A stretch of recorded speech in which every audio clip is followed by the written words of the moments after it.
अस्सलामु अलैकुम दोस्तों, अज की वीडियो वर्टिकल कमाद दी काश्त कर लगे सी। ते आ देखो नट इत्थे देखिया सी बंदियां दा बीजे इदा बीजी तो अख उत्ते करके है ना, ये अख इदा जमीन च चली जावे इदा। ते आ इन्हां ने मजदूरां नूं ला के गए सी, मजदूरां ने विचों इदा कीती आ, गुटली जमीन च खबोती तो अख जी उत्ते करती आ, पुट्ठी लाती आ। तो फिर हुण अज पट के सीधी करन डए आ। अज उन्होंने लिया, मैं क्या पट के तेनू करो सीधी, तो नाले अख जमीन दे विच होवे।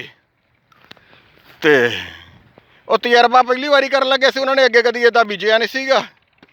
आ देखो इदा हा पुट्ठी लाइए तो हा इदा सीधी कर लगे इदा। आ देखो अख इदा, आ देखो इदा अखा इन्होंने सारियां तानू करती